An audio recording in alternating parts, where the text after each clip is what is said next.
Welcome to the ArtMiabo Podcast, the show where we talk to fine artists, creative minds, and cultural backers from the African continent and beyond. I'm your host, Gifton Yadike, and if you enjoy these kinds of conversations, please leave a like and a comment, and of course, subscribe to the channel. Today's episode was meant to be a live interview, but this could not take place due to network issues. Thankfully, today's guest was gracious enough to provide us with recorded answers to our questions. So thank you very much, sir, for your accommodation. But who is today's guest? Well, he is a Nigerian sculptor whose practice explores the expressive possibilities of wood and figurative sculpture. A graduate of Yaba College of Technology, he developed his craft through formal training as well as an apprenticeship under renowned sculptor Bumi Babatute. He is also one of the participating artists at the 5th annual ArtMiabo International Art Festival, Mr. Olukunle Adenle Sunday. Thank you so much, sir, for your accommodation.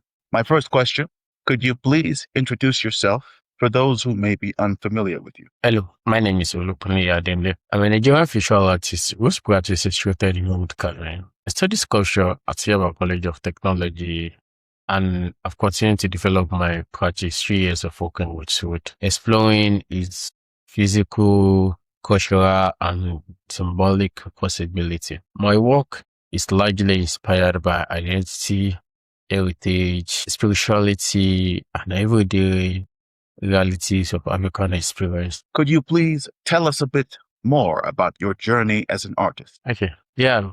My artistic journey has been a gradual unfolding of identity, discipline, resilience, and purpose. I did not begin sculpting simply as a way of making objects. I discovered the material in my hand could be a language through which I could speak about who I am, where I come from, and the reality of what I see around me. Thank you. I saw on Instagram an Instagram post from the 5th of March that really stayed with me. You wrote that you speak to the wood in an ancient language only it understands. I thought that was a beautiful way for you to describe your relationship with your material. What is that language, and how does an artist go about learning to speak it? So when I say I speak to the wood in the shared language, it's understand. I'm really talking about the observation, patience, intuition, and respect for the material. Wood has its own character, right? And before I begin carving, I tried to understand, to study the wood, what it's willing to become. And I can see that language is not a spoken language. It is a conversation between the artist, the material, and the tools. The sound of the chisel can tell when to stop, when to change direction, and when to continue. And also, you can learn this language through years of making mistakes, listening, and working with your material. So for me, when I carve, I'm not simply shaping the material. I'm entering into a conversation much older than myself. Perhaps that is what the shared language really is.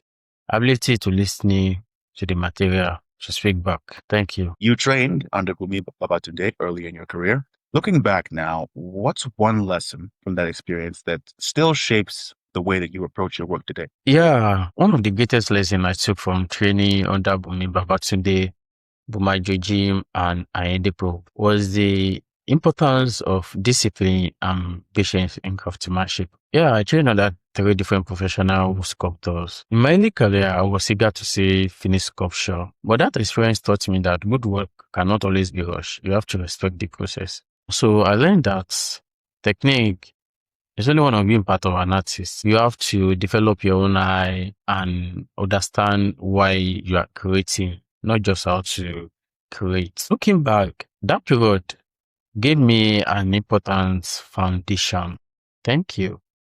This year, 2026, the ArtMiabo International Art Festival centers around the theme of African art, heritage, and legacy. As one of this year's participating artists, what does that theme mean to you personally? What conversation do you hope that your sculptures start with those who encounter them? Yeah, for me, African art, heritage, and legacy is simply not about looking backward. It's about understanding where we come from and what we want to carry forward. Ultimately, legacy is not only about what we receive from those before us. It's about what we choose to add to the story. Thank you. Mr. Sunday, sir, thank you once again for your accommodation. And thank you for watching this episode of the podcast. Please be sure once again to leave a like, share, subscribe to the channel, and of course, leave a comment. My name is Gifton Yadike, and this is ArtMiabo.